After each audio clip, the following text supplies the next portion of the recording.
begin with a scene in the Bronx. The ballpark has been transformed into a vaccine megasite, focusing on one of the hardest hit communities. CBS News' John Diaz live at Yankee Stadium with more. John?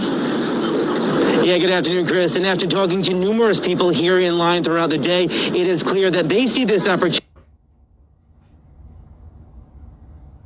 as something better than any home run hit here at Yankee Stadium. Rather, they see that they are very eager to beat this coronavirus. It's a different type of opening day at Yankee Stadium. Instead of bats being swung, shots are being injected. The city's latest vaccination megasite taking over the house that Jeter built. It's a blessing. We, the Bronx people, we are blessed to be here. To address vaccine racial disparities, this site is for Bronx residents only. We've been underserved for a long time. The Bronx is home to many low-income immigrant New Yorkers of color. Medical staff on hand are just as diverse as those getting the shots. Leaders hoping it minimizes hesitation about taking the vaccine. Speak the languages, understand what the problems are, live in the same community. In its first week, the site has the capacity to vaccinate as many as 15,000 people in the borough with the highest COVID-19 positivity rate. This is an area, this is a borough, it's got a lot. The Bronx has been disproportionately affected by the pandemic, and so we have to go where the need is. The demand here is high.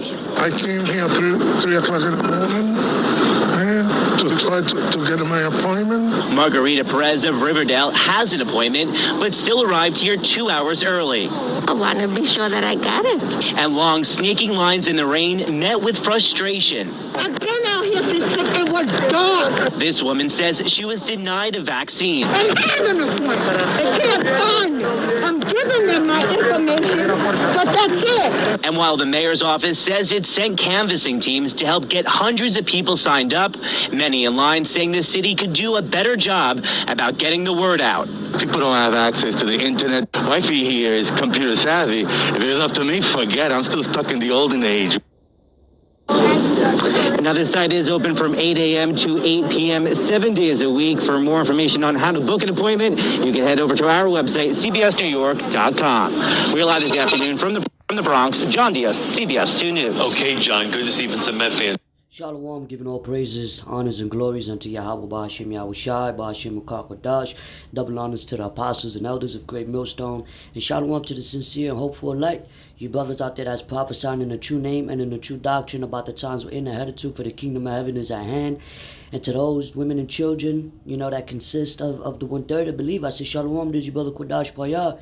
And I just played this video, right, on the CBS site, news site. Yankee Stadium becomes COVID vaccine mega site for Bronx residents. We have been underserved for a long time, and the Bronx is the population with mainly Hispanics and so-called Negroes, which are the tribes from the 12 tribes of Israel, the biblical Israelites, and then they opening up stadiums, not even just little corner sites, tents. These are stadiums, and there's so many of our people, man, and that's why they're stating that it's one of the highest rates.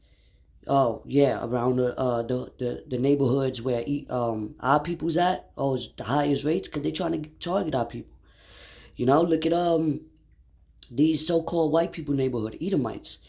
Why they not going hard for them over there? They over there in parks without masks and shit. You know what I mean? So our people are so simple, man. They being led to the slaughter. They believe every word that comes out this the black screen. And watch, you're gonna see a lot of ailments from our people dropping dead. Because they don't learn. They want refuge and want healing from Esau, but rather than seek the Lord. These people are simple, man. That's why a lot of people are going to be destroyed.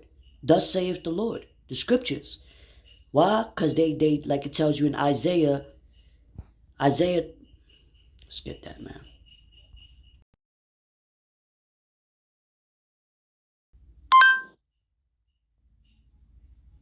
What it says in Isaiah chapter 31, verse 1. Woe to them that go down to Egypt for help, And Egypt is synonymous for bondage. Like it tells you in Exodus 20th chapter. Because we're in bondage. We never left slavery, man. We just left from one captivity to another. From one nation to another. It says, so they going down to Egypt. Our people are running to Egypt for help. The government, the elites, everywhere else to seek refuge besides the Lord. Because they don't know the Lord. They don't even know that the Lord is the one doing this. Scriptures speak about all the warnings, famine and pestilence and multiple times, about what Yahweh Shai said will happen before his second return. And trust in chariots because they are many, and in horsemen because they are very strong, but they look not unto the Holy One of Israel, neither seek the Lord. That's the problem. They look not unto the Holy One of Israel, neither seek the Lord. Not a white man with long hair, not Jesus, not Krishna, not Buddha, not Yahweh, not Jehovah, not Yah, not Yehuda, none of them fucking names, man. Those are, pardon me, excuse my French. I gotta calm down. With the restrictions on YouTube, I get a little antsy sometimes, but woe meaning destruction. So destruction is gonna come upon these people that's seeking this.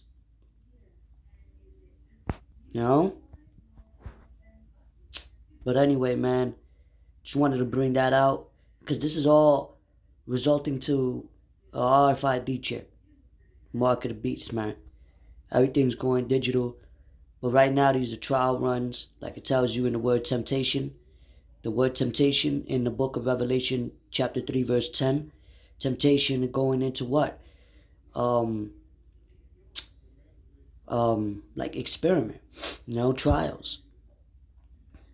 Right? So with that, man, keep your eyes peeled, watch and pray, and understand who the enemy, who they targeting. Because if you don't know who the enemy is, you don't know where he's going to attack. So you can't be so naive and believe, oh yeah, well, there is a disease. They are trying to help. Nah, man. Like the scriptures tell you, their words were smoother than butter. Matter of fact, let's get that real swift and I'm going to close it on that.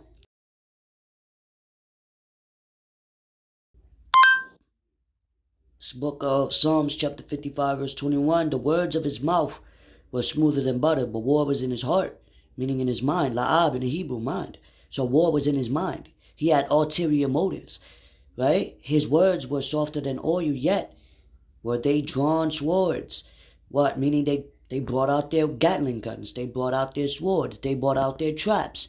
Just like when they did, the treaties with the natives when Christopher Columbus came to the Americas, man, overseas.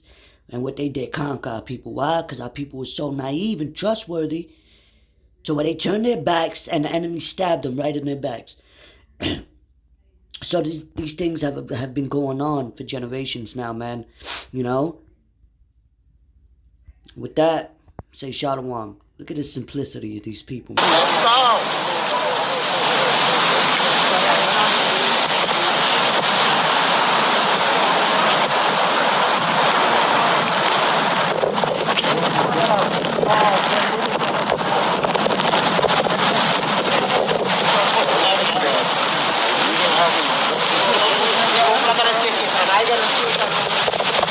Real quick, these people don't got no guidance. Look at them online for hours.